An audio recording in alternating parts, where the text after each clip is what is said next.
I don't know if this will gain any traction, but this has been on my mind ever since it happened. I'm a respiratory therapist that works at a local hospital. I was on my way to work about less than a mile away from my occupation when the car in front of me quickly emerged into one of the emergency lanes as if something sudden had just happened then. He just sat there, no hazards going off, nothing to indicate he planned on moving. I still had 20 minutes before I had to be at work. Assuming this individual may be in distress or have car problems, I decided to be a good Samaritan. I parked on the shoulder of the road and turned on my hazards. We exchange eye contact, and I gestured a wave. I rolled down my window and asked, "Are you okay?" He seemed to have either not heard me or ignored me, but he did seem to realize I wanted to help him. He gets out of his car at this point. Keep in mind, we are on an extremely busy road. I'm in my work scrubs, which tends to help people relax knowing they're with a healthcare professional. However, this was different. When he got out of his vehicle, I assumed he would have told me that he was in some type of pain or something that caused him to pull over abruptly.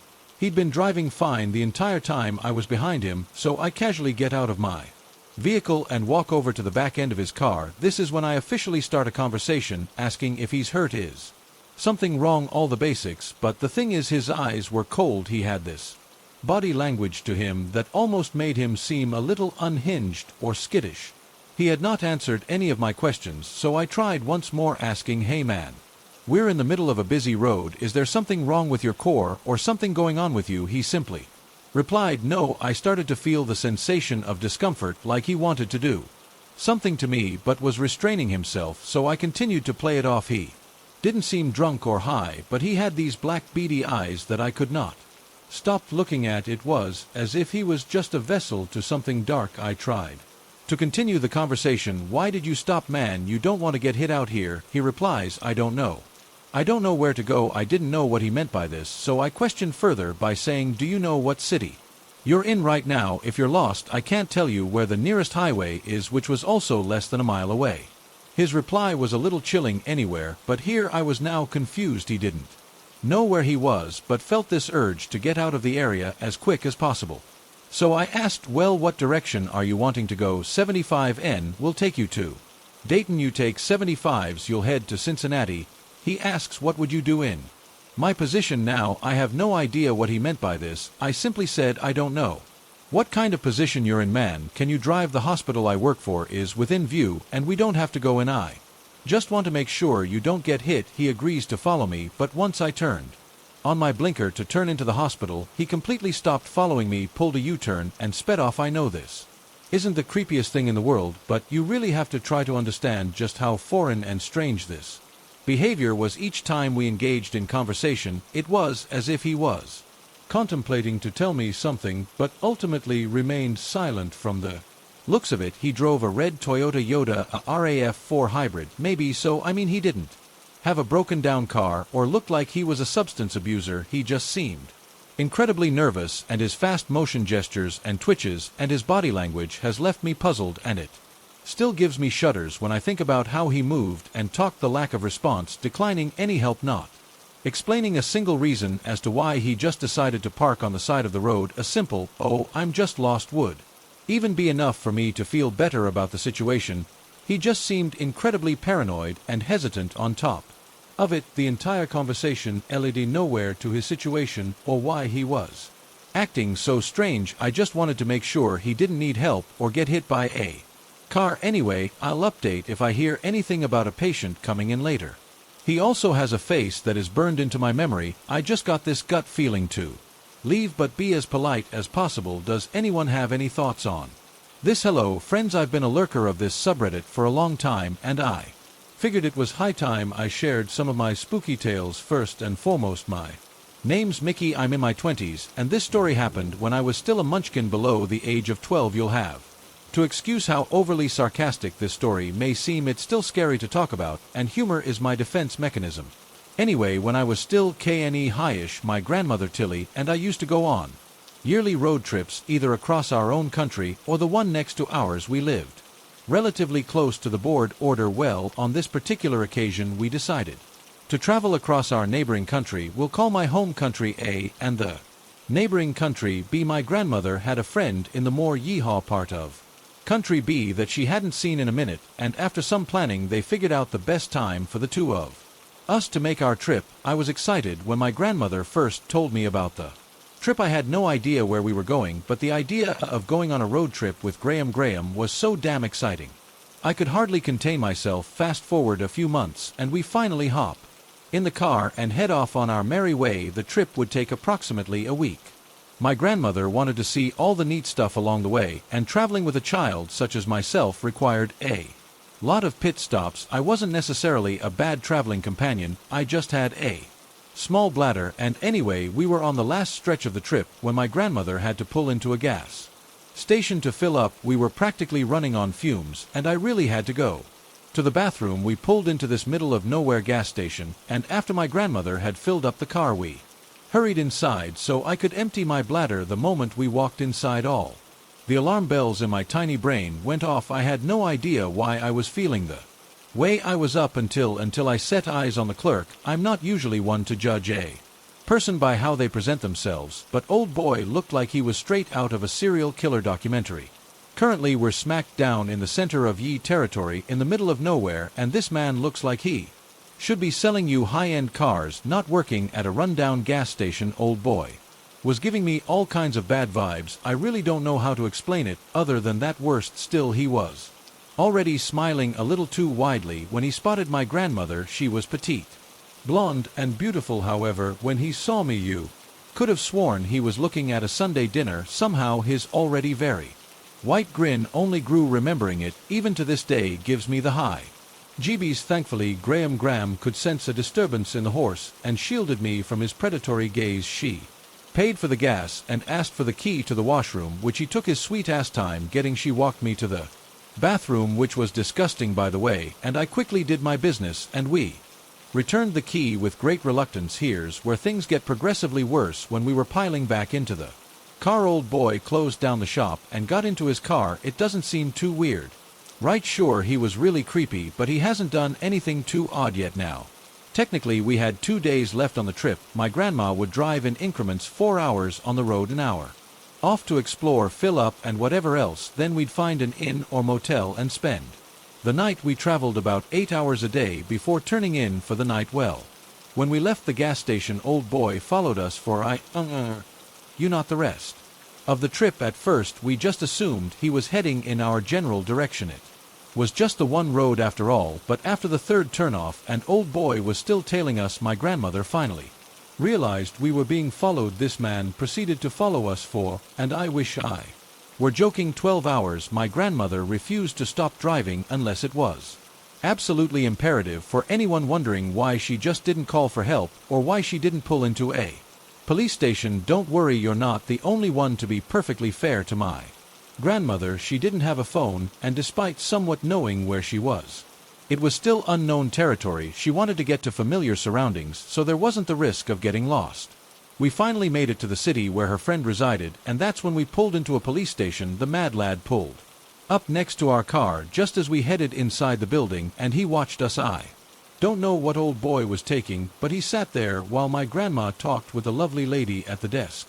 Thankfully, the cops handled the creepy man with ease, but I'll never forget the damn smile that never left his face while he was being escorted away. Needless to say, that was the last time we road tripped to Country B, and one of the last times we actually took a road trip in general. I was about 12. My mother and I had gone to a town 45 minutes out to do some shopping with some of her friends. I had a corn snake at the time, so I asked her if I could walk around a pet store one door down from the mini supermarket that she was shopping in, so I could compare the prices of frozen mice with our local seller. She said sure, just to come back as soon as I was done. The pet store had been there as long as I can remember. It had a very warehouse feel about it and was poorly lit by dim fluorescent lights too far above the floor. Before checking out the mice, I just wanted to check out the rest of the store. Being the curious 12-year-old I was, as I was roaming the aisles, I noticed you were in every EY saint. I strolled down, bold, middle-aged, a bit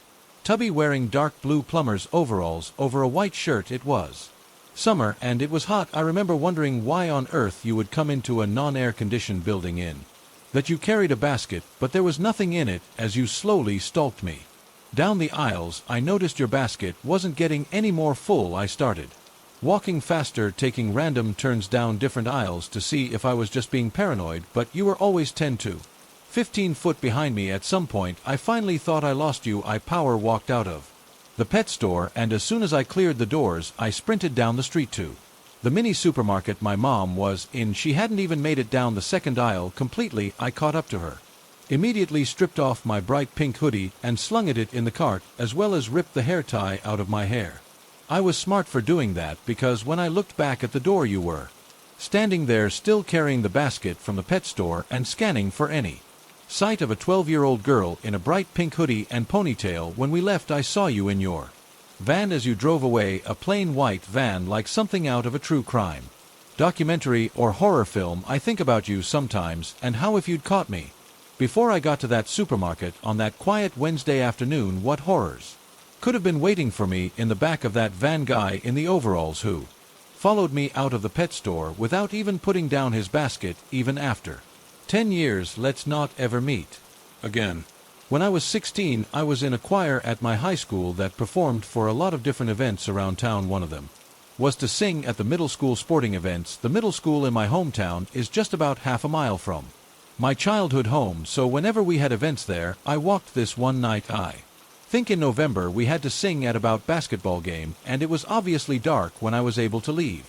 Normally, I wasn't allowed to walk alone at night, but for I was given permission unless I felt unsafe, but there wasn't any reason to be creeped out at first, so I started my walk. Just down from the middle school is a stretch of road with almost no streetlights. It has always creeped me out when I had to walk through it. I crossed quickly and had a fast pace going, as I'm naturally paranoid human. About 2 minutes into the dark zone, I heard rapid footsteps behind me. I had first figured it was a jogger, but they made no attempt to pass me and just stayed a comfortable 10 distance. They began whistling a jaunty tune, which at first I thought was fun. At this point, I wasn't really scared, perhaps because of the happy whistling tune, but I noticed the footsteps began to speed up.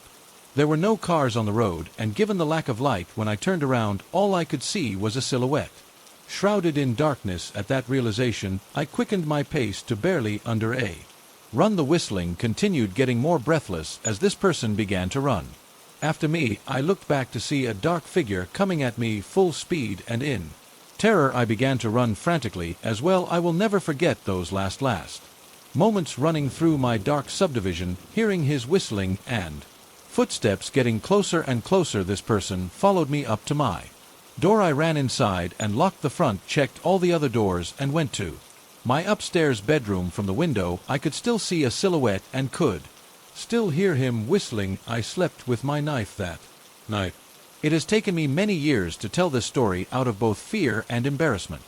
I share this today is more than simply therapy for myself, but as a warning to all people. Be careful who you meet on social media. In 2018, my ex-husband and I were at the end of a very, very tumultuous marriage. He and I had been polyamorous for about 3 years before I met this guy. His name was Jez. I met Jez on OkCupid. I was 28 and he was 42. We hit it off very quickly. After a few weeks of talking, I agreed to meet up with him at a restaurant close to my house. We sat and talked for a few hours before I invited him over to meet my husband. Things went very well and they seemed to get along, so Jez and I started dating. This guy completely sweeps me off my feet. Jez was sweet and caring. He enthusiastically listened to every little thing on my mind, engaged and validated me over and over again. He absolutely revered me for my strength and wisdom.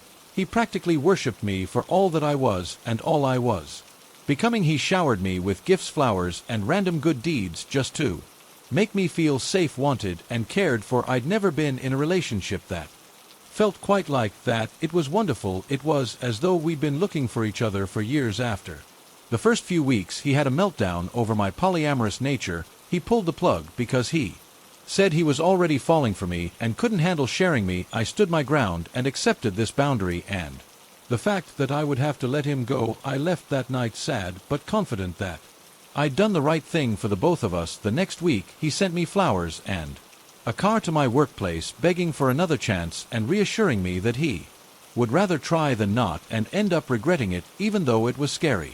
He wanted to take this journey with me. We continued dating, and it was just as wonderful. Long nights we spent awake, talking, sharing, laughing, love making, and Planning we went places and did things that I'd always wanted to do. Then in the deepest, most intimate moments, we would just sit there in silence. He would grip my hand to his face in solidarity and astonishment, asking, "Where have I been?"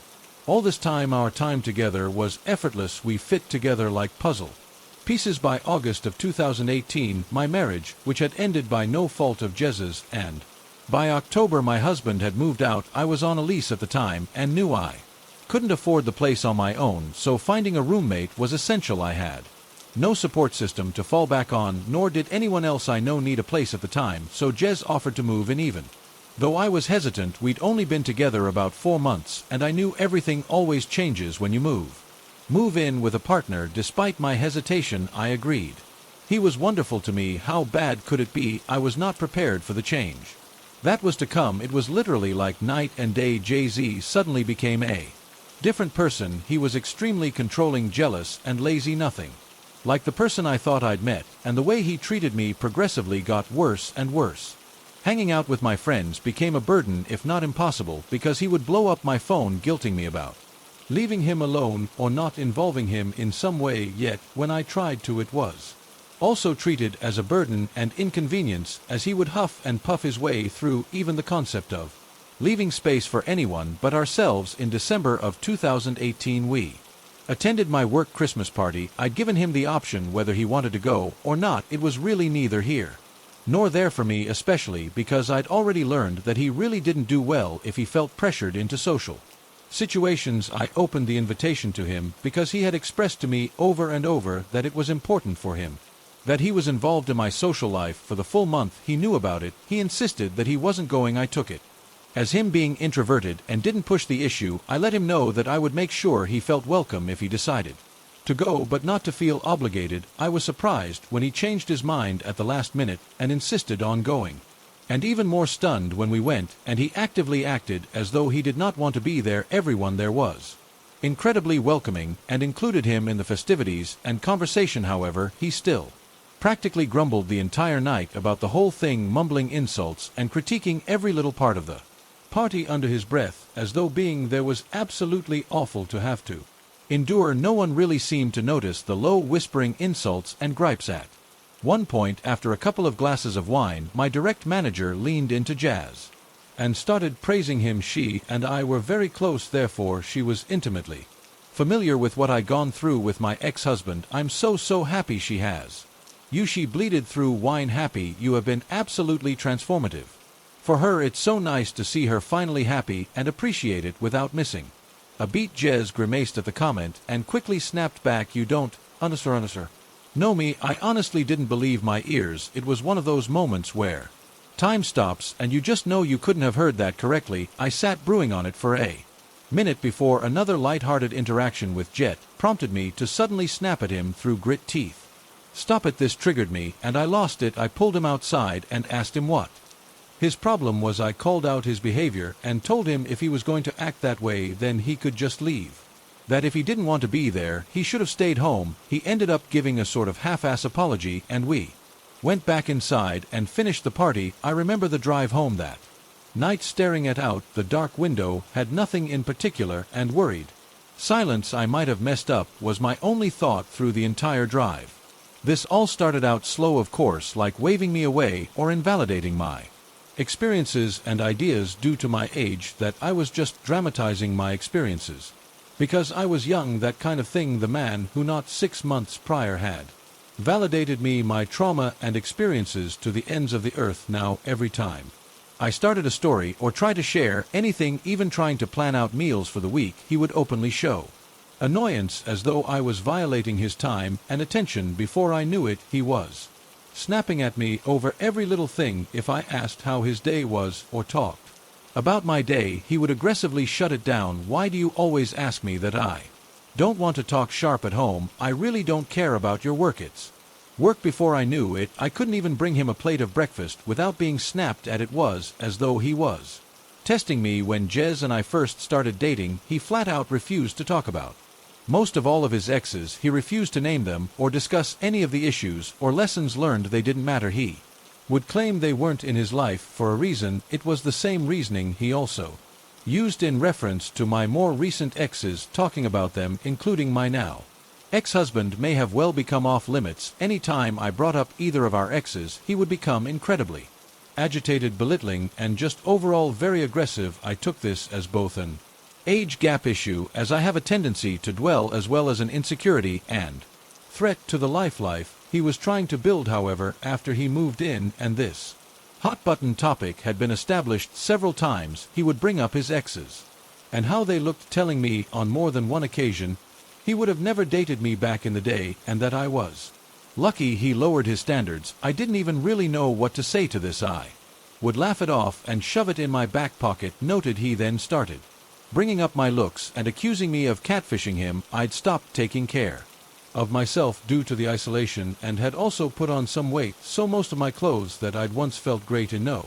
longer fit. And since Jez had also been dishonest with me about his financial position, he was always needing extra money here and there, leaving me broke almost all the time. The horrible tragedy happened that following summer while Jez and I were together. I received notice that a good friend I went to school with shot himself in the head while tripping on LSD. Our whole class was devastated. He was without contest the best photographer of our class and one of the most kind-hearted individuals I've ever had the pleasure of knowing. Also, as someone who is very familiar with a nast, I was rocked. Jez, however, was far from supportive. He pretty much immediately shrugged it off. That's life, I guess that's what he gets for around with LSD. I was baffled at such an unsympathetic response, and even more later when Jess started to interrogate me about my relationship with this guy, asking when the last time it was that I'd ever talked to this friend. You don't even know this guy anymore, who cares? I broke up with him for the first time after he called me at work raging. I was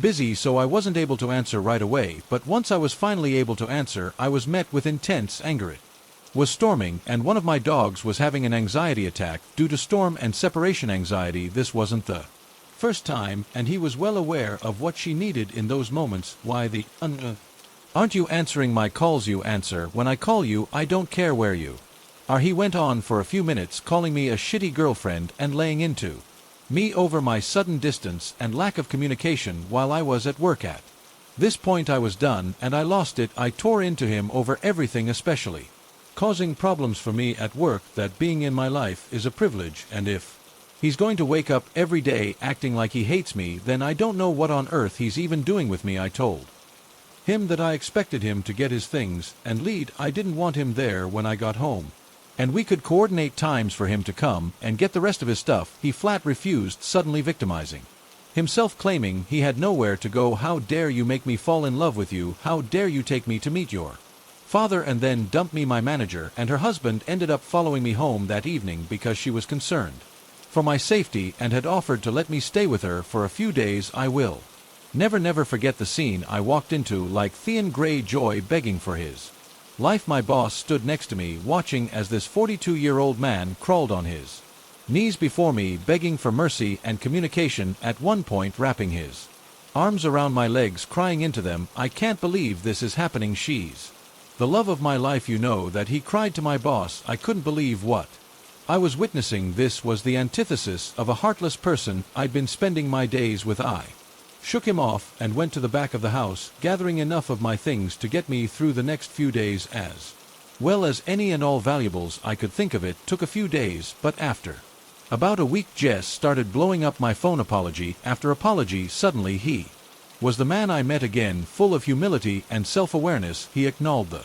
awful way he had treated me and sent me walls and walls of thought-out messages, psychoanalyzing his own behavior, where it comes from, and the ways he knows it needs to change. I took him back like a dumb, desperate girl. I took him back. It wasn't long into the second round out that he started to guilt me over the breaker. My panic had damaged his relationship with the people in my life, and he made sure that I knew it was my responsibility to fix it. It wasn't long after this that my car ended up breaking down at a gas station close to home. There was a very nice couple in the vehicle next to me that came to my rescue and checked things out under my hood. The gentleman turned out to be a mechanic for a living, so we had a good theory about what could potentially be going on. By this time I'd already attempted to contact Jess to let him know what was going on and where I was. It wasn't long till he got off work, so he told me to sit tight, and he would be there shortly. Meanwhile, this sweet couple stayed put and kept me company while I waited. Jez barreled in about 15 minutes later, completely ignoring the couple that had helped me. Touching bah. The gentleman handed me a slip of paper with a name and phone number on it, reviewing what he thought was going on with my car before Jez butte in cutting off. I said she's fine. He snapped. I could see the woman out of the corner of my eye slink away at this comment and get into the passenger seat of their car. I could feel the sudden tension, like maybe she's been here before. The gentleman didn't move and shifted his attention to me as Jess walked into the store. I could see he was clearly concerned. Are you okay? He asked in a low, almost whisper. You don't have to answer that, but if you need anything. He looked down at the number in my hand and nodded to it seriously. With that, he got into the driver's seat of his car and drove away. I thought about that couple countless times since that night. Everything went right back to the way it was before, as though the initial breakup never even happened. The same eggshells, the same belittling, if anything. It was worse because I permanently damaged our relationship. If I had just not been so dramatic, if I didn't run away from everything, then maybe he wouldn't have to work so hard for respect in my life. One night we got into an argument. I don't even remember what it was about, but I had to be up early for work the next morning, so I paused the argument in order to get some sleep. When I went to lay down, I heard the TV turn on. I have a soundbar, so the volume can get pretty loud. Jay-Z proceeded to turn the volume up and up and up, far past any volume I ever pushed those same speakers to. Even for parties, the walls were reverberating with the sound of the TV at astronomical volumes. Jez then started laughing hysterically. It was a laughter manic with anger, as though something might be funny on TV, but he might also jump through a window right now. I remember laying in bed, absolutely horrified at what was happening. I knew things had gotten bad, but now I was scared. I got out of bed and asked him to turn it down, to which he responded, scoffing, "I'll watch TV if I want to," and turned it up even louder. I felt like I was in a horror movie. I started crying at this point, begging him to please, just let me sleep. He started mocking me and calling me names for crying. OW. Poor baby is crying again. That's your card, isn't it? Crying. This caused the fight to start again, and he started screaming at me, followed me to my bedroom, where he suddenly punched a door not too in from my head. His eyes were black, and he looked me in the eye, sending the clear, unsympathetic, hostile message that was a warning. And next time he wouldn't miss. My whole system had shut down at this point, and I sunk to the floor in a panic attack. My ex-husband had issues with violence. Jez knew that all of our rentals prior to that one had holes in walls and doors peppered throughout our unit due to my ex-husband's inability to handle his emotions, but he never hit me or even came close to it. I crumpled to the ground, feeling powerless, trapped, and afraid as my thoughts continued to raise.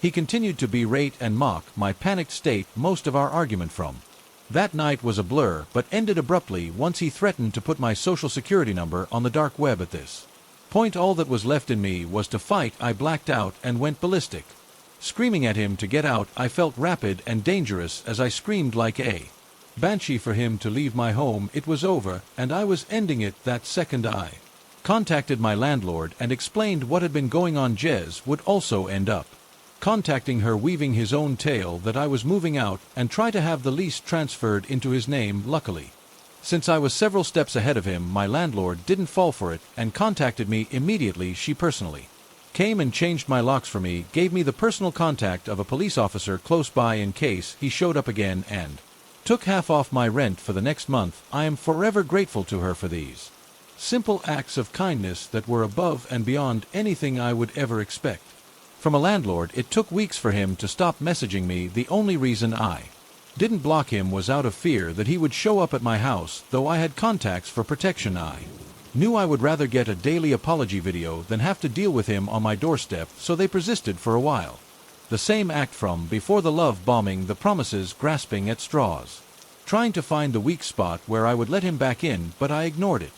It continued for weeks before he finally gave up. He bowed out gracefully, stating boldly that he will always love me. I left him on red. The illusion was destroyed. It took me several years to pick up the pieces. If my divorce wasn't enough, this definitely made me lose trust in myself. I still don't understand What the endgame was in one of our last discussions, I asked him desperately what happened to the guy I fell in love with. CHC looked me in the eyes, smoked, and said, "That guy doesn't exist. I told you what I had to tell you in order to get you away from that of a husband of yours. You're just stupid and fell for it. Jay-Z, let's not meet ever again." So to start, I grew up in southwest Saskatchewan and moved on to my aunt's farm in 2019 to live in the other house that's on their property. The house is fairly old, but I loved it. It wasn't long after I moved in, though, that I started to feel uneasy in the house alone. I would close every window when it got dark, as it felt like something was watching me through them every night. Eventually, I decided to get a puppy to keep myself company when my boyfriend at the time was at work or away from the house. It helped to have the company, but I always dreaded having to take her outside when it was dark for a bit of scene setting. Our house sat on the left side of the gravel road at the back of the house. There was about 10 m of backyard, and then there was the cow pasture and the cow barn. We didn't own cows, but in the summer another farmer would rent out our pasture space, and so we would have them on our property. It wasn't uncommon at night to hear coyotes surround the farm either, and there were tons every so often. When I'd go out with my puppy, we'd hear them all around us.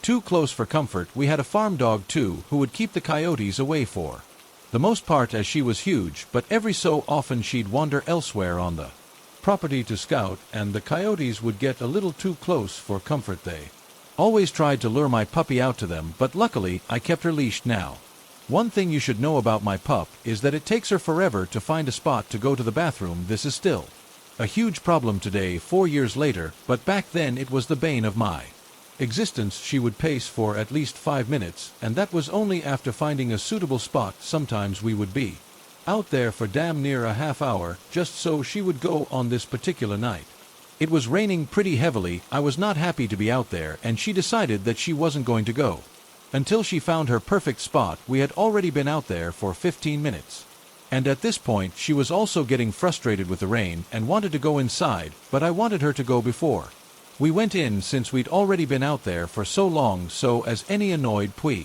mother would do, I started getting a little frustrated and would repeat, "Go potty," and every time she'd get distracted from her objective. It was dark, I was cold and annoyed, and to make matters worse, the cows behind us were fussing fairly loudly. This was out of the ordinary for them. They were usually quiet and sleeping at this time of night. I was also hearing what sounded like a strange bird whistling, but I shook it off as probably being an owl. I tried to keep it off of my mind as I kept shouting and pleading, "Go through the rain," to my small, fuzzy white under. I was facing away from the pasture, and suddenly, in my left ear, I heard it go. Now, one thing you should know about me is I have a very strong flight response typically, but this froze me on the spot as I was mostly confused at what the I just heard. I tried telling myself I didn't hear it. I tried telling myself that it was just a move from a cow that I'd heard wrong, but again, as if spoken directly behind me, I heard it another time. Go. It sounded unnatural, as if it came from someone who'd never spoken a word before. A raspy, deep monotone. Go. It almost sounded like it was coming out of an old radio, but of course there were no radios out there. Every time it said it, it sounded the exact same as the first time it was said, and whatever it was, it started repeating it as if it had been taught its new favorite word. At this point, I spun around to the pasture to find nothing there. Then again from behind me. Go. This had all happened in the span of about 3 seconds, and at this point I remember shouting out loud, "All right, don't have to tell me twice," as I picked up my little furball and made a mad dash for my front door. I swiftly locked both doors behind me and sat bewildered in my kitchen. My puppy went back to peeing immediately, obviously unbothered by it all, and happy Mom wasn't making her stay out in the rain any longer. I picked up my phone and called my aunt, asking if my uncle had been out in the field with the cows. She said no, and I explained to her what had just happened to me. She sent my uncle over to the pasture to check it out, but soon after he told me he hadn't seen or heard anything. He said he checked the pasture again in the morning. I spent my night hiding from the windows with the lights and TV on loud enough to not hear anything outside. The next morning, when my uncle checked on the pasture, he found 2 cows dead. That explains the colossal cow panic that had ensued the night before. I regret this, but I didn't push for more information, as I honestly just didn't want to know, but they told me. Other than that, they didn't find anything out of the ordinary. A few months later I moved off of the farm. I couldn't be in that house alone anymore, and my boyfriend and I had parted ways. A few months after that, I started going to therapy for the paranoia this had caused me. I started feeling like people were watching me out to get me. Another few months after that, I moved out of the province for good and finally felt safe. I'm wondering if any of you here have any idea what the hell this would have been. There's no chance there would have been someone in our field, as we were fairly far away from town and neighbors, and we have cameras that would have seen anyone enter our property. Coyotes are common, but I don't think they're capable of mimicking words. Are there any ideas? As I was walking home from work last night, about halfway to my house, a disheveled man who looked to be either homeless or extremely down on his luck crossed paths with me from the other side of the sidewalk. He had initially been walking in the opposite direction, but as soon as he saw me, he immediately turned around and started following me. He began rambling and coherently and aggressively, and his words were so slurred that I hardly understood a thing he said. All I could make out was something about a care package, and look at you. It was obvious this man was under the influence of multiple substances. I quickened my pace and tried to avoid eye contact with the man, and he was getting agitated that I wasn't paying attention to him. When my walking speed got too quick for his inebriated stumbling to keep up with, he stopped talking and instead began just trying to follow me. I kept looking over my shoulder at him, and every time I saw him, he would either stop or try to duck behind a bush. Finally, I started outright sprinting and looking for a spot that I could hide in myself. I came up to my local mosque and tried to sneak around the corner into the parking lot of it, where there was a little tree that I could hide behind. While hiding there, I frantically dialed 911. I told them that a strange man displaying unstable behavior was trying to follow me and described my location, myself, and the man to them. The dispatcher assured me that officers were on their way to where I was, but while waiting for them, I saw a figure heading up the sidewalk in front of the park lot. I was hiding in panic immediately filled me until the passerby was close enough to where I could see that it was not the same man who had just bothered me, and they turned out to be harmless. Mere moments after this, the cops arrived to where I was. They pulled up next to the tree and motioned for me to come out and talk to them. The officer driving the vehicle asked me the standard questions, a description of the incident, where I was when it happened, the usual. While we were talking, he spotted a man in another parking lot down the street, not far from where I had first encountered the creep. He asked me if this was the man I'd encountered, and it was hard to tell between the darkness and the distance, but I was pretty sure it was another police vehicle had pulled into that parking lot, and it appeared that an officer got out to talk to the man. The officer I had been talking to asked me how far I was from my house, and I told him I was pretty close to my street at this point. He assured me that I should be safe to walk the rest of the way home, and that they had other cops patrolling the area. I thanked him and finished walking home without further incident. Thank God. Shortly after I got home, I saw that I had a text from my boyfriend that read, "Are you okay?" The text had been sent at around the time the incident was occurring, as if he could sense I was in a fearful situation. I replied back, telling him what had happened. He told me that he'd gotten yelled at by a homeless man earlier too. I described the creep I'd encountered to him and asked if he thought it was the same guy. He said he didn't think so. We also had a brief phone call to make sure each other was okay. I let him know that I was home safe, and he told me he was in a vehicle with a group, so he was safe too. I don't know what the cops ended up doing about the man, but I hope he stays as far away from me as possible. I live in a city located in a valley with a lot of smaller towns of the hills and mountains around, so it's part of the local culture for teenagers and young adults to visit these smaller areas during the winter to drink, smoke weed, and hang out with their friends. My uncle bought a house in one of these areas, so eventually I decided to get the keys and spend a weekend there with 5 of my friends. The house has 2 big bedrooms with 3 beds each and a lot of extra mattresses. At night, we decided at some point to go back inside and just chill watching TV, but since the living room had no sofas yet, we brought some mattresses from the bedrooms and just used them. One of my friends, Victor, decided to go out to smoke, and after some minutes we hear some knocking at the window just behind us. Everyone got scared for a second, but just looked at the window and said things like, "Oh, it's just Victor." But since we were sitting on mattresses close to the ground, it wasn't easy to see clearly who was at the window, and since the person just stood there looking straight at one of the girls, I got up to check. I saw a man who somehow looked a lot like my friend, but a bit more fat and older than him. As I came to the conclusion that it was a stranger, I froze while looking at him, and him looking back at me when I said, "It's not Victor." Everyone else also froze and looked at me, waiting for a reaction, but all I could think was to ask what he wanted. He just stood there for a second and asked, "There's a bar nearby, and we need a drummer to play with our band. Are any of your friends a drummer by any chance?" Which weirdly enough I am, but I just told him no, and after some extra long seconds looking at us, he left. My friend came back, and we made fun of the situation, making jokes on how it was him messing with us and whatnot. Later, most of the group decided to sleep in one bedroom and leave the second for me and one of the girls. Since they saw us kissing earlier, we all go to bed, but some hours later I wake up to the girl shaking me in horror and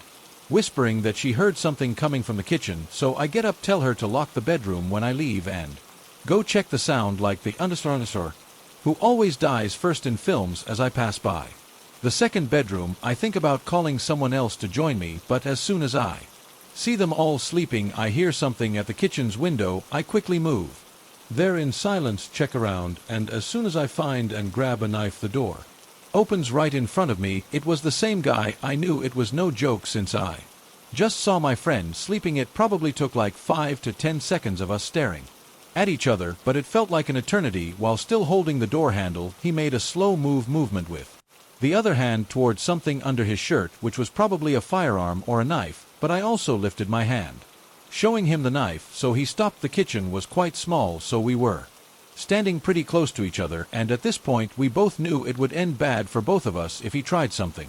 So I shook my head and said as calm as I could, "Don't." He continued to stare at me for a little bit longer and finally closed the door and went away. I went back, told the girl it was nothing and that we should go back to bed. I didn't sleep that night. We left early in the morning, and I made sure to ask my uncle and cousins if they ever received weird visits there. They said that the only person who ever goes there at night is the old neighbor when his wife doesn't let him arrive drunk at home, so he grabs my uncle's rocking chair to sleep until he gets sober. Now, every year my friends talk about spending another weekend there, but I always make an excuse, so we never go through that again, and they don't know what happened that night. This happened 2 years ago, June 2nd, 3rd, 2016, while I was cleaning out my house. I was renting a house for a year, and the year was almost up. I wasn't going to be living there the next year, so it was time for me to start clearing out and moving my stuff to the next place. The house that I had at the time was fairly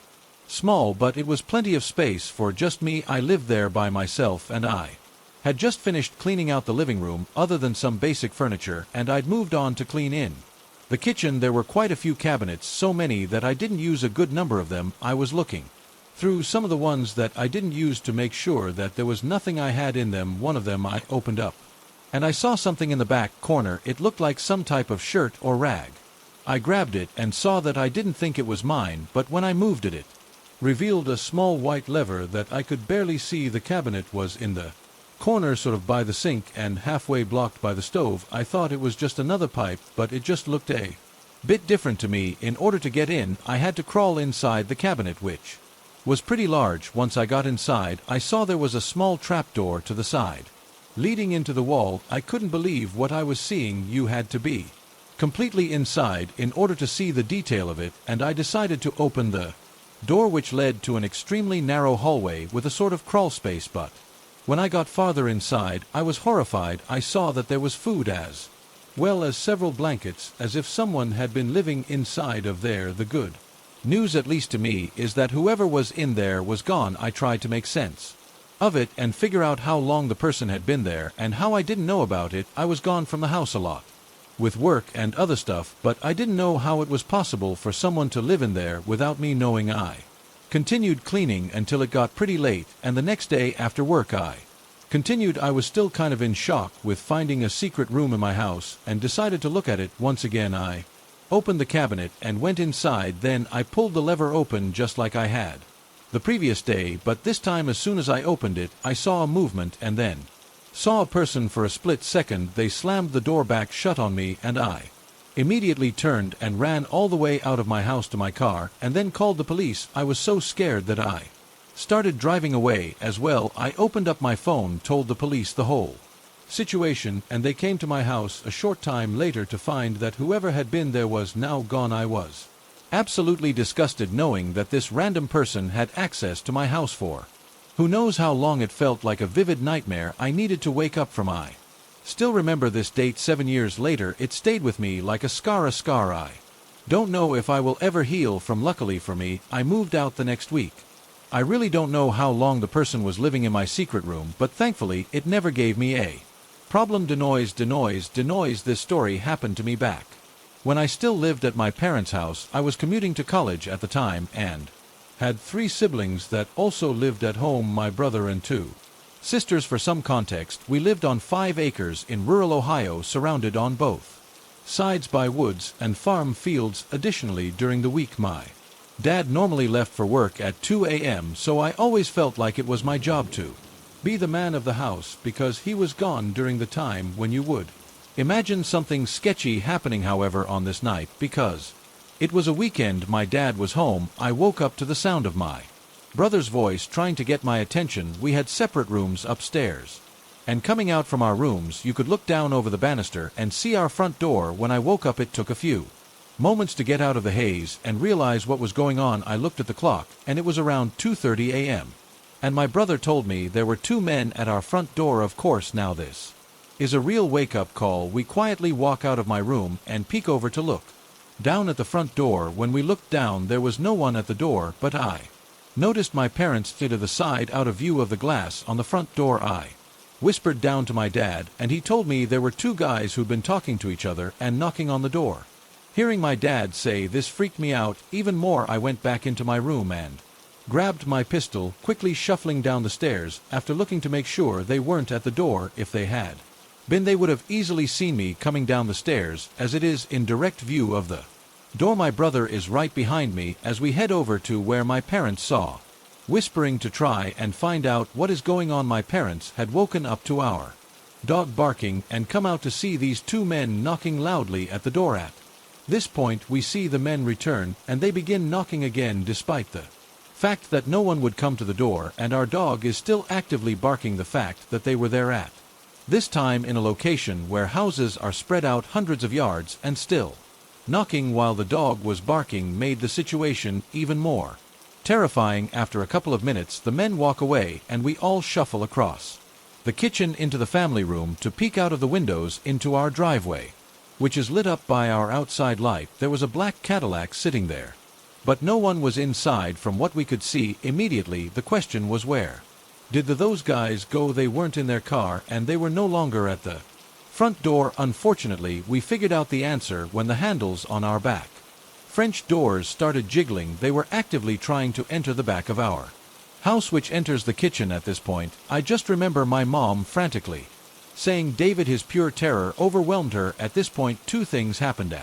Adrenaline filled my body as I prepared my handgun, horrified at the very real possibility that I might have to shoot these men. Secondly, my dad finally grabbed the phone, called the police, and calmly told them what was happening. Thankfully, after a minute of jiggling, they stopped at the back door and disappeared again, only to return knocking at the front door. However, at this point several minutes had gone by, and suddenly we saw the local police fly up in multiple cruisers with their lights on. As they whipped into our driveway in front yard, the 2 men bolted away, attempting to run the long way around the house across the driveway. One of them disappeared out of our view, but the other one was intercepted by an officer yelling for him to get on the ground. He didn't, and he was immediately tossed and then proceeded to fall on the ground. Some of the officers went around the house after the other guy, and one of them came to talk to my dad and I. As we came out the front, they ended up finding the other man hiding in my sister's little playhouse in the backyard. It appears both of them were drunk and were high, as one of them had cocaine on him. While they were both arrested that night, we never did find out what they were charged with or what happened to them. Needless to say, the whole experience wasn't fun. So random men at our door in the middle of the night. Let's not meet. Again, I'm a 17-year-old female working as a cashier at a popular thrift store. I've been there for approximately 8 months and I love my job and my coworkers. The common thing I've noticed is that unfortunately, any time a new younger female cashier starts working, she will be hit on by plenty of older guys, and I was no exception to that. I've never had to deal with creepy or weird customers until this job, and I worked in the food industry before, so maybe that's why we of course get a handful of regulars. And while I had a few creepy older guys hit on me before, there's a regular that comes in all the time. I want to say he's in his late 40s, and while he's always nice, my manager pointed out his obsession with me. I was called in the office the other day so he could show me how he acts and such with surveillance cameras. Here's a list of what's been pointed out to me that I didn't really notice before. He comes in at roughly the same time I'm working every day and apparently doesn't show up on my days off. I work closing most of the time, so he comes in around 6 p.m. When he comes in, he will immediately look at the register I almost always work at and will do a double take looking for me. He usually buys one __ item, spending about 15 minutes in the store. Usually my manager has pointed out that he needs to buy something, or else he knows it'll look weird. Every time without fail he will go to my register, and even when I was on the floor doing recovery, he'll ask me to check him out because I'm his favorite cashier. If there's a shorter line, it doesn't matter, you will stay at my register waiting and watching me. He lingers around after buying something just to talk to me, showing me things on his phone, making sure there's no one else in line. My manager said he approaches me when I'm alone so he can talk to me without holding up a line. He's commented on my hickeys that I failed to cover up before on my neck, making weird remarks here and there. He says he usually checks because there's always about one or two. He said I would look good as a blonde, which isn't inherently weird, but paired with everything else I guess it is. When I wasn't wearing any makeup, he would say something like, "You seem out of sorts." Recently I started wearing makeup again recently, and he's commented saying he likes that I'm back to my old self. I've noticed weird flirty remarks with him, but I always brush it off because customers are always kind of weird and I deal with that often anyway. He'll lean over the register counter to talk to me closer. Just his body language in general. He does a double take when he leaves too, keeping his eyes on me. I think it's possible he knows what car I drive. He was at my work this morning, even though I always do closes. I've asked my boyfriend who works with me if it's true that he never shows up when I'm off. He said yes, it's true. I don't think he knows my schedule, but he might know my car and see it in the parking lot. He always parks out of the store outdoor camera views, so I still don't know what car he drives. The general manager was made aware by the manager, but the creep didn't interact with me much today because I was never alone at the register or on the floor. I was training a new cashier today. He was there a lot longer than usual, I'm assuming because he was waiting for a time when I was alone and there were no customers. I think he gave up when he realized I would be training for the majority of my shift, and seeing how busy it was since I worked opening yesterday, he came in before my shifted work, probably assuming I would be opening again. I'm working closing tonight.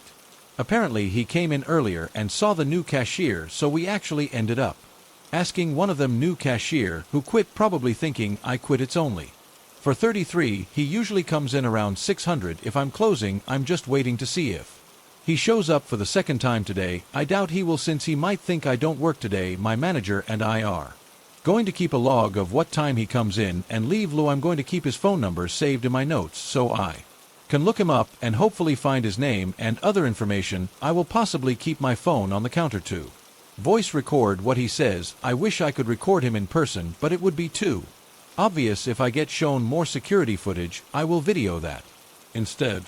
Last night my boyfriend and I got in bed, lights off, TV on, in bed, naked as usual. A couple of minutes go by of us talking, and our cat jumps on the nightstand and is staring outside. He does this all the time, so I assume it's a stray cat out there. He runs across the bed to my nightstand, so I peek outside. My cat's tail is all fluffy, so I think it's just the cat that he doesn't like. I look out the window and see a phone screen. I have no clue what was on it. I didn't think to actually look that hard. It was a red thing in the middle, but that's all I know. I look at my boyfriend, assuming I'm just seeing the reflection of his phone. When I see my boyfriend is not holding his phone, I back myself into the corner of the wall so whatever's in the window can't see me. I just repeatedly say there's someone outside until my boyfriend finally gets up. I grab a sweater and pants from the floor and we're just walking around the house as he calls 911. We come back to the room and the guy is still out there, but my cat will not let me get near the window without growling, so I don't get to see his face. The cops get there a few minutes later and search the block. They come from the front yard, in the backyard, climb some fences, and they don't find anyone. They just say they'll be on the lookout and to stay aware. Pretty much my boyfriend and I are both reasonably shaken up. I point out the cat was acting similarly last night. Not exactly, but she was fluffed up and on edge. He pointed out that with how often I sleep naked, or close to it's possible that guy has done that multiple times. To see, he also points out that with the lights on you could definitely see into the bedroom from that window, so he would have been able to see us having sex if he caught us on the right night. There's no proof he's been there more than once, and with our neighborhood, he was probably just some guy on drugs wandering around. He left the gate open, stood there, even though we clearly spotted him, and just didn't seem too smooth in his operation. I don't know, I just hope it was a one-time thing. I feel so helpless. I didn't go outside and do anything because I didn't know if he had a weapon, but I wish I could have. My boyfriend wants to buy a gun this weekend, and I hope that can at least give me some sense of security. I was relocating across Texas, and as I normally do, was driving through the night to skip traffic, and because it's more serene that way, I was driving straight through central Texas going northwest, so seeing the hill country change to desert by the light of the full moon was really cool. Anyways, I was driving with my now ex-wife. It was around 2 a.m. and we were running low on gas. Luckily, we were pulling into a tiny no-name town, and we could see an old gas station come around the bend. Now, this town only has one road, and this station was right at the edge of town at the very end. The road, when I describe the gas station as old, I mean very old. The type that has no prepaying option. You simply flip up the handle on the machine, and you hear the pump inside start struggling to get the gas from the reservoir. It had the old-style tick readers, too, not a thing electrical on it. I, being a young man, had never seen one before, so I walked into the store to buy the gas. Before I pumped, there was only one light on in the store at the far back, and I almost thought it was closed since it was barely brighter inside than it was outside in the moonlight. Upon entering, I saw the place was deserted, no customers, no workers, nothing. However, there was an odd tune playing on someone's radio that I couldn't place. An old-sounding, upbeat piano piece was playing somewhere around the corner inside, and I heard shuffling once I walked closer to the source. This place made me feel scared, not just a this is creepy scared, but all hairs are on end. Something is seriously wrong here, but I can't figure it out. Scared as I turned the corner, I saw a young man standing next to a large radio and dancing. His dancing, though, was extremely off-putting and seriously didn't match the tune at all, though the radio was cranking out what sounded like ragtime. This guy was running his hands up and down his body and pretty much feeling himself with his eyes closed, and what looked like bliss. He was going far slower than the music and definitely wasn't on tempo. For some reason, I couldn't speak, I couldn't even move. I was in a trance as every part of me screamed to turn and leave eventually, though I said, "Excuse me, I just need to get some gas." The guy kept dancing. I said it a bit louder, and he finally slowed down a bit and opened his eyes and focused them on me, but it was like he was looking at a finely cooked steak. He was looking almost through me and silently walked to the register without saying anything. I said, "Just $20, please." He again didn't say anything and just stood behind the ancient register, so I just figured maybe he didn't speak the language or was embarrassed. I caught him dancing, so I laid the money on the counter and went outside hoping he'd turn on the pump. I filled up, told my wife about the weird-ass scene in there, and when I was done, turned off the pump to kill the horrible grinding noise from the interior pump fighting against gravity to get the gas up. The weird thing is, when we were leaving, I looked back in the window, and the guy was still standing there behind the counter. Not all that unusual in itself, but I could see my money was still on the counter in front of him. It was like a robot who just turned off. Once I left, this is where it gets really weird. A couple months later, I was driving back to San Antonio to visit family, and we figured we'd stop at that old gas station to see it in the daytime. Since it had become somewhat of a running joke between us, we pulled into this tiny town, and the thing was gone. The lot it sat on at the end of the road wasn't even there. It was just grass, no rubble, no old pump, no lighting, nothing. It was like somebody picked it up and moved it. It looked like nothing had been there for years. I still get freaked out thinking about it. This happened to me a few years ago while traveling. I was private tutoring and my boss sent me to his office to pick up my paycheck at the end of the first month. He gave me the address so me and my boyfriend at the time drove there and he waited outside for me. It was a tall building and I approached what looked like a security guard. I showed him the address I had written down to make sure it was the right place. He studied it, nodded, and told me it was on the 5th floor, and he showed me the direction to the elevator. As I got in the elevator, he stepped in with me. He pressed number 5. I assumed it was his job to escort people to the right floors. He was staring me up and down the entire time. I glanced down at the address my boss had written down and realized it said 2nd floor, not 5th. I turned to the security guard and I started to say, I think we're a little confused as this says 2nd. He made out he didn't understand my language, so I started to repeat the number 2 in Vietnamese. Instead, he completely ignored me and instead turned and gave me this creepy smile, but it still sent shivers down my spine when I think about it. He reached out and started to stroke my hair, saying, so beautiful. I froze to the spot and started to shout no at him over and over. By this point, the doors to the elevator had opened. I stepped out and looked around, and there was absolutely nothing there. It was under construction. There was paint and dirty old sheets everywhere all over the floor. I ran towards the window and looked outside to see if I could get my boyfriend's attention, but I was too high up. The creepy guy had gotten out too and was pointing me down an empty corridor. He looked really frustrated now. He was blocking the elevator by this point, so I couldn't get back in. I pretended to walk towards the corridor and he followed me.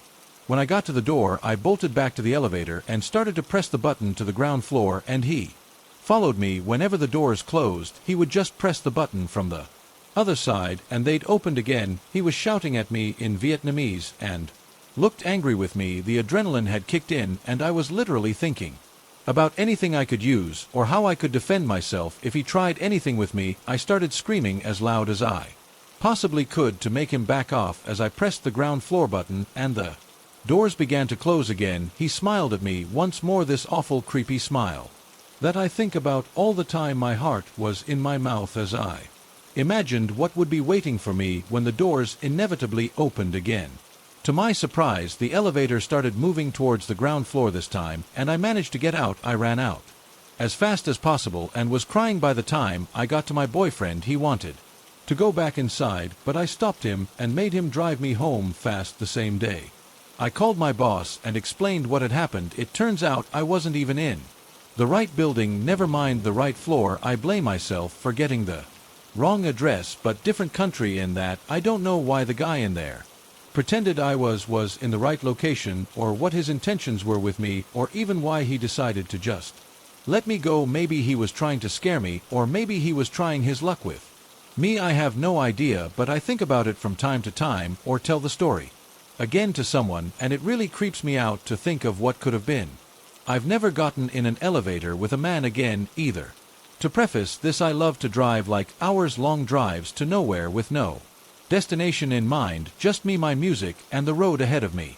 Living in Nebraska, I'd often take back roads or lonely highways cutting through the countryside to small towns and eventual cities, and I'd usually take these drives at night since there was less traffic to worry about. I've done it since I've had my license 4 to 5 years ago, and I've never once had any sort of issue, nor have I ever run into any trouble. That was until a few nights ago. For reference, I'm a relatively small 22-year-old female, and as I've stated before, I often take these drives completely and utterly alone. They're a good way to clear my head when I'm stressed, upset, or overwhelmed, or for me to get a plan together to sort out personal issues. I've also done these long and lonely drives to get away from the toxicity of my household when I used to live with my parents, as a mean of coping with their alcoholism. Though now that I've moved out and in a much better place, Mally, I don't really have the urge to get in my car and just drive anymore. However, on the night this event took place, I was feeling pretty overwhelmed, stressed, and anxious with a cluster of personal issues that I'd rather not get into. I felt restless and irritable around my boyfriend. I couldn't focus on anything else. I decided I would take a drive to clear my head. My boyfriend was understanding and told me to be careful and not to be gone for too long since it was getting pretty late. I agreed, gave him a kiss goodbye, and left. I drove around our city for about 30 minutes, but I was still feeling on edge about everything transpiring in my personal life, so I decided to drive further north. Down those familiar dark winding one-lane highways, I kept the car at a steady 65 mph, taking the turns at a slower pace in case a deer jumped out around the bend. And I was just admiring the vast empty darkness of this snow-capped fields and barren trees. It was honestly a bit creepy being all alone with no cars in sight and seemingly the middle of nowhere, the few houses miles back from the road lightless and the dead corn fields withered away and covered in the snow. It was like something out of a horror movie, and I had half expected to see a ghost pop up in my rearview mirror, or see someone climb around from the patches of trees dotting the horizon. The only light came from my headlights, and even then I still strained to see through the inky darkness of the night. By now it was just after 11 o'clock, and I told myself that once I made the familiar roundabout that would either take you to a small town or back up towards the city, I would head back to the city and home. That roundabout was still maybe 15 to 25 minutes away, but other than my imagination picturing the worst, I wasn't really all that concerned. I mean, I was by myself. I didn't have any other motorists to worry about right-wrong as I'm rounding another bend. I notice a vehicle with its hazards flashing maybe a quarter of a mile or something away from me. It was some sort of a sedan, dark-colored, and was angled to where only part of it was on the shoulder, while the rest was jutted out onto the road, kind of like they had to pull over in a hurry, but didn't quite manage to do it. The driver's side door was flung open, and as I slowed my vehicle down and angled it toward the opposite side of the road to pass, I could make out what looked like maybe blood on the inside of the open door. I didn't see anyone on the road or in the car, and I was the only motorist in sight. The cell phone reception is spotty at best in this part of the country, but more often than not you couldn't get reception no matter how hard you prayed, which was definitely the case when I took a glance at my phone to see if I had any service. So a lone female on the road at night, pulling up near a vacant vehicle that looks like someone had been attacked on the inside with no cell service. Now, I know, dummy, I've watched countless episodes of investigation Discovery in Criminal Minds and read far too many true crime books to know that this had bad and danger written all over it, but there was still a part of me that worried something terrible had happened to whoever was in that vehicle, and I thought I needed to help. These roads don't get a lot of traffic late at night, and temperatures were well below freezing. If someone were hurt or in trouble, there was no one and nothing else to help them but me. Still, I erred on the side of caution. I was still driving my car, though a bit more slowly, and as I approached the vehicle I rolled down my passenger window of it, shut off the music, and called out, "Hey, anyone there? Are you okay?" I didn't hear a response. I worried they were passed out somewhere, but I wasn't about to get out and look for them. I told myself I'd call out one last time, and if I didn't hear anything I would leave, and the moment there was reception I'd call it in, and if I did hear someone, well, I figured out my next course of action then. So again I shout, "Hey, what happened? Are you okay?" There was silence for a beat, and then I heard rustling in the shadow of the trees, followed by a gruff voice saying, "Yeah."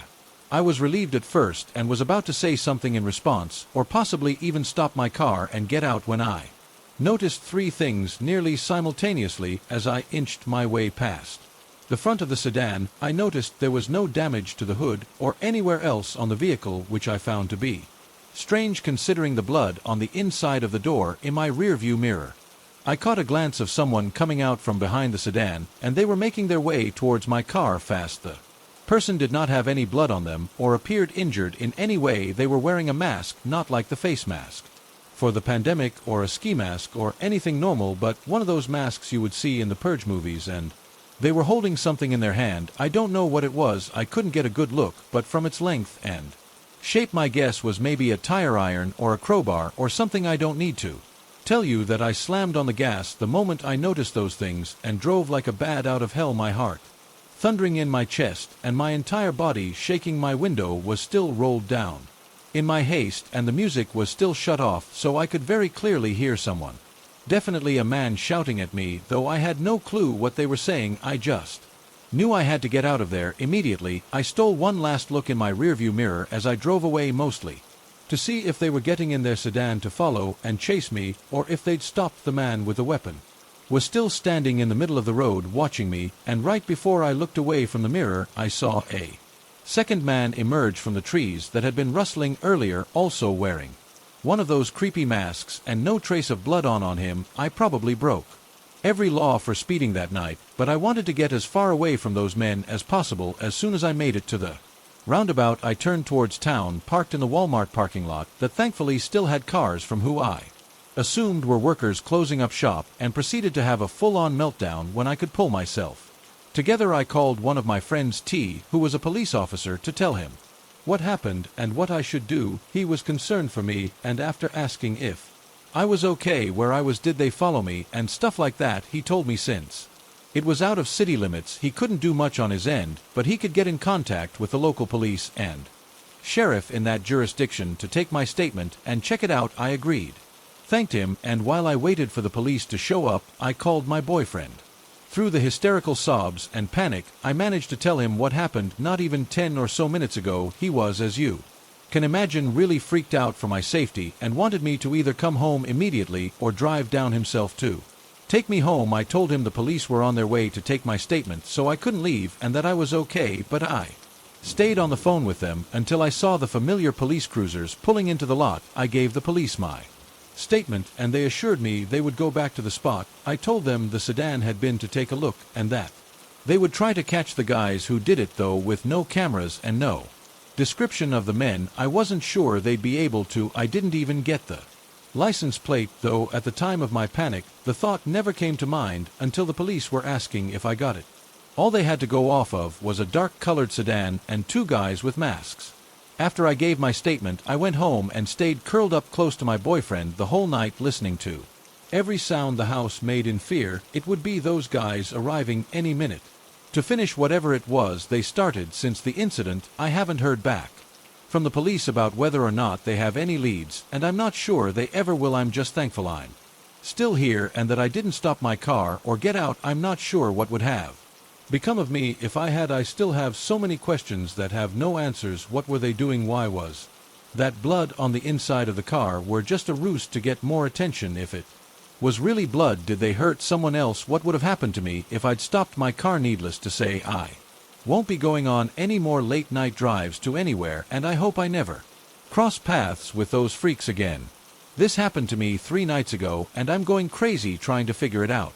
I just moved into a new apartment 1 month ago, and I'm still unpacking and settling in. I've been using my parents' address is my mailing address all of my life. 3 nights ago, my parents call me at 2 a.m. freaked out and proceed to tell me the story. Apparently, at 1 o'clock a.m. someone starts banging on their front door and repeatedly ringing their doorbell. My stepdad walks downstairs and opens the door, leaving the front glass door closed and locked. There was a man standing outside who looked to be in his 30s with a black hoodie on with a hood pulled up around his face. He didn't have any distinguishing facial features, facial hair, or tattoos. The only thing my stepdad said was that he looked to be Hispanic. Neither my stepdad or my mother recognized the man. The man says, "I'm so sorry to bother you, but I'm looking for Alice Fitzgerald." My stepdad plays dumb and says who. The man proceeded to state my full name again and says that my boyfriend is worried because I didn't come home that night. He claims to be a friend of my boyfriend and tells my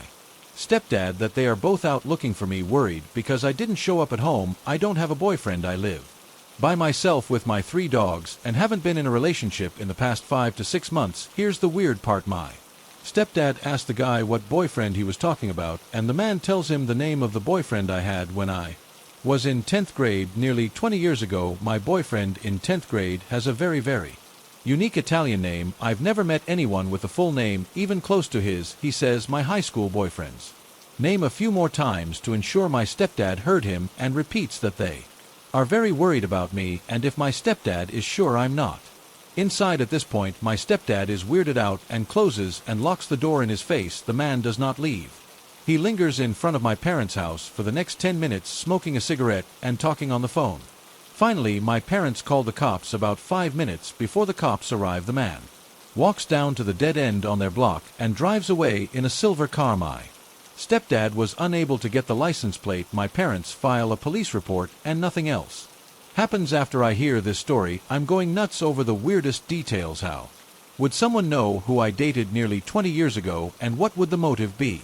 of making up a story that included the weird detail about my past I have not had contact with the 10th grade boyfriend in over a decade. Yesterday I decided to message him on Facebook to see if he has any insight. I tell him the whole story. He's just as confused as I am and claims to have no part in it. I'm at a loss. I'm also really freaked out that some strange man is going through that much trouble at 1 a.m. to look for me. Any insights or ideas would be greatly appreciated. No, nothing else weird has happened since then. I also want to add something here. First off, I'm not in any legal trouble and have no reason to think someone would be suing me. I mean, I guess it's in the realm of possibility that I am being sued by someone, but I really don't think that's it. I had an expired registration ticket that I did not show up to court for, but I believe I got a letter in the mail just asking me to pay a really large fee, so I don't think that's related. I did take out a personal loan. I took it out about a year and a half ago. It wasn't for anything too crazy, and I was really good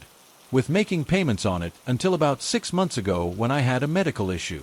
Currently, I'm really behind on payments, but to my knowledge, I'd not defaulted on the loan yet. I called the loan company, and they claimed to have nothing to do with it. All of my family and friends also noted that the 1 a.m. factor kind of rules that out. Anyway, nothing else strange has happened at my parents'. I went there for the first time last night and kept a close eye out for anything. I didn't observe anything out of the norm, so this remains a mystery. I'll be sure to update if something else happens. I wanted to see if I could see him. Nothing. The streets were empty. I texted my partner about my experience, but he was already asleep. For context, I typically go shopping at around 7 or 8 p.m. nowadays since the store is less crowded around then. However, I try not to go unless I have to because number one, the pandemic, and number two, being shut out after sundown doesn't feel comfortable for my safety. Despite this, the area I live and shop in is what I would consider to be safe, so going for a quick grocery run a little later in the evening has felt okay lately. So about 2 weeks ago, I was at my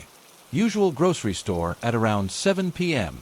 I read somewhere online that you should make your trips to the store 30 minutes or less, and being the Gemini that I am, I knew I would have to make a list on my phone to follow or I would dole. I began my trip in the produce section, essentially only looking up from my phone to step out of people's way or to grab whatever was on my list. There were more people in the store than there usually were in the evenings when I go, so I had to make a few laps to wait for folks to clear certain areas that I needed to get to. I first realized I needed to do this when I was at the carrot section, but since it was too crowded, I figured I'd circle back in a minute or two and grab something on the other side of the section. In the meantime, trying to determine where to go, I looked up from my phone and began walking towards the bananas on my way to get to them. I just kind of looked forward blankly, not really thinking of anything besides my task at hand. This was short-lived because a man in a gray zip-up hoodie and a baseball hat caught my eye as we walked past one another. Nothing really stood out about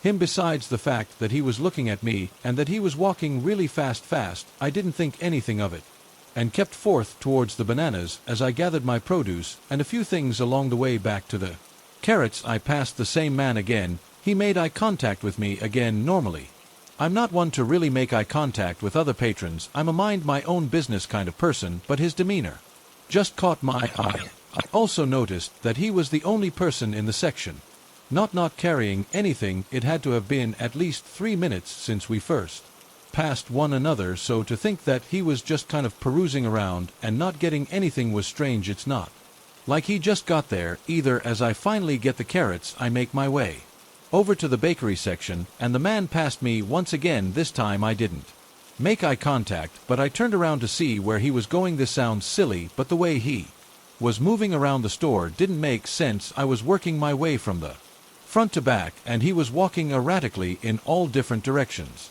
Might I remind you, he still had nothing with him. As I begin to turn my head to see what this man is doing, another guy runs past me wearing all black. Okay, strange, but he ran so close to me that the hair that was in front of my left shoulder was blown behind my back from the gust of air he blew past me. Since I was already turning my head, I fixed to see where this man is going. He had run over to the man that was passing by me frequently, and they were both looking right at me and talking to one another. They were about 30 feet away from me, so I couldn't make out what they were saying. I also looked for maybe a second because it was at this point that I started to get pretty anxious. Eyed Like to mention that I have generalized anxiety disorder, so when I'm in suspicious situations that might flare up anxiety, I really try to talk myself down from anything that might be illogical. I mean, who would follow me in a grocery store? I wasn't sure what to make of what I was seeing. In an attempt to soothe my anxious thoughts, I decided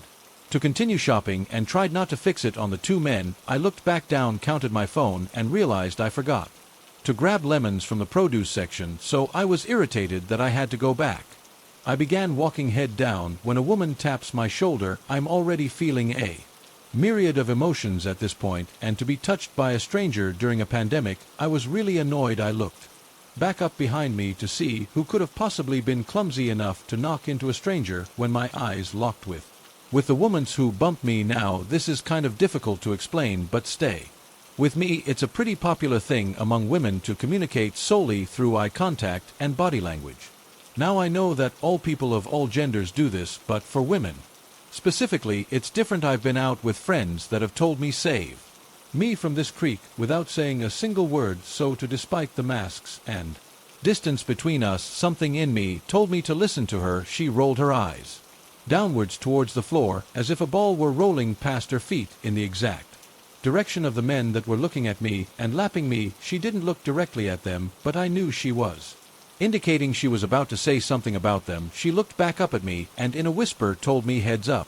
My stomach sank. I knew I wasn't just paranoid. Someone else had noticed that something weird was going on. I walked past her to her right and said "Ahu" to indicate that I understood what she meant. It was at this point that I needed to get out of the store without looking panicked or raising suspicions. When I told my boyfriend this story, he questioned why I didn't just leave right there and there. First off, I had a basket full of produce that I needed to pay for. Second, I didn't want to raise suspicions or alert these men as to why someone they're following is suddenly making a run for it, so I swiftly began to navigate the aisles as to gather a few more things on my list as I moved through the store and looked down the aisles to see what items were where. One of the men were in each aisle walking towards me. Every aisle I went down, one of them was there. I was terrified. I decided it was time to go. I went to self-checkout and hauled ass. I did my best to appear calm, but I know I looked frantic since it was dark outside. I did not feel comfortable walking to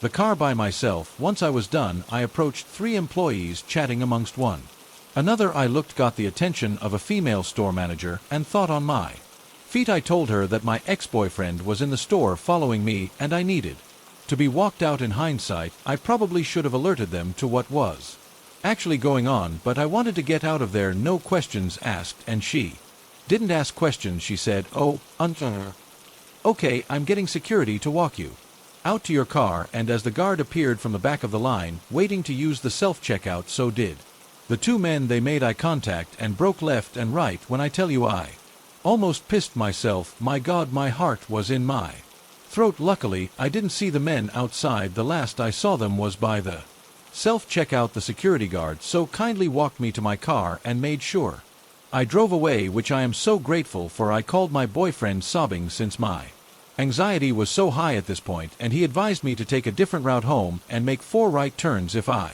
thought anyone was following me. For precaution, I stayed at a friend's house that night because I was so anxious. I'm so grateful nothing happened to me and that I'm here, but I cannot thank the woman who warned me in the store enough for validating my suspicions. If you witness anything that looks sketchy or weird, please tell or warn someone. I haven't heard about any kidnappings or crimes towards women in my area recently, thank God. It just scares me to think what could have possibly happened and what kind of people are out there. I think it goes without saying that I'm no longer going shopping after sundown, nor at that store. I'm blanking on where I heard this, but I think it really applies to how I felt that night. It's better to be safe than sorry, and to be paranoid than dead. I hope you enjoyed that, guys. If you have a scary story you would like me to read in an upcoming video, this is one way to help me guarantee variety in the stories I share. You can email me or post it to my subreddit. I'll drop the details in the video description. Thank you all for listening, and a special thanks to my patrons and channel members who now have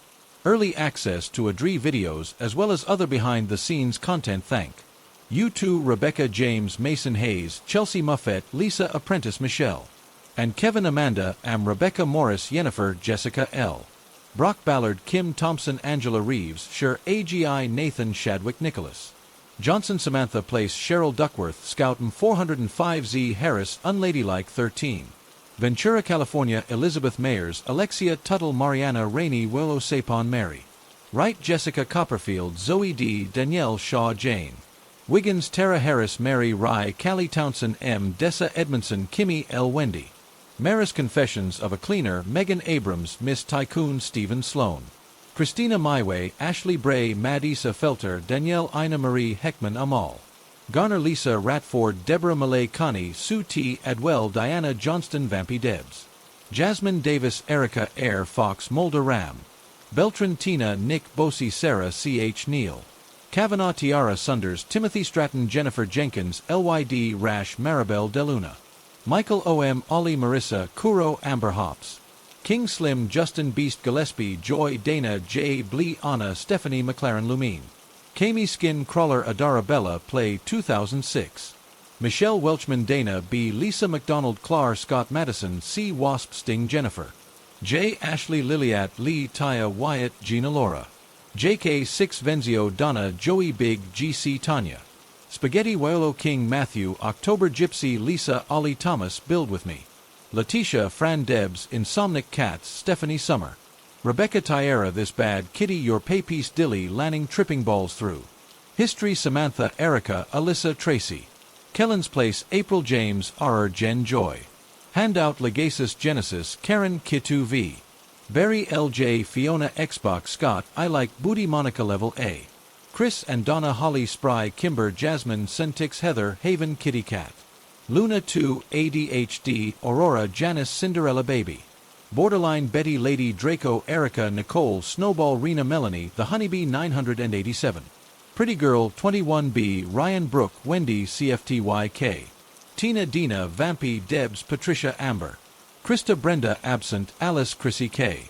Spiders Web, H. Lala, Andrea, Sue Monique Sean Gorman, Emma, Lisa, Sigma, Cube, X. Greg Chelsea, Amanda, Jan, Sam, Zeep, Tay, Sarah C Austin, Tegan, Lil, Smart, Jenny, Gabrielle Fire 5, Sarah P, James, Gargano, Gemma Allen Monica, Level A, and Alex. I hope you're doing well, guys. I'll see you all on the next one.